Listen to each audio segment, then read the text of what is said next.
ইল্লাল মাউত।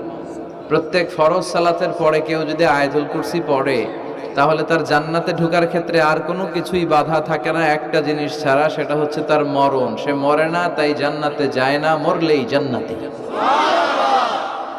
কি সুন্দর সুন্দর দোয়া, এগুলো আমরা পড়ি না। বিশ্বনবী তাসবিহগুলো আঙ্গুলের গিড়ায় পড়তেন। কোথায় পড়তেন? এইভাবে।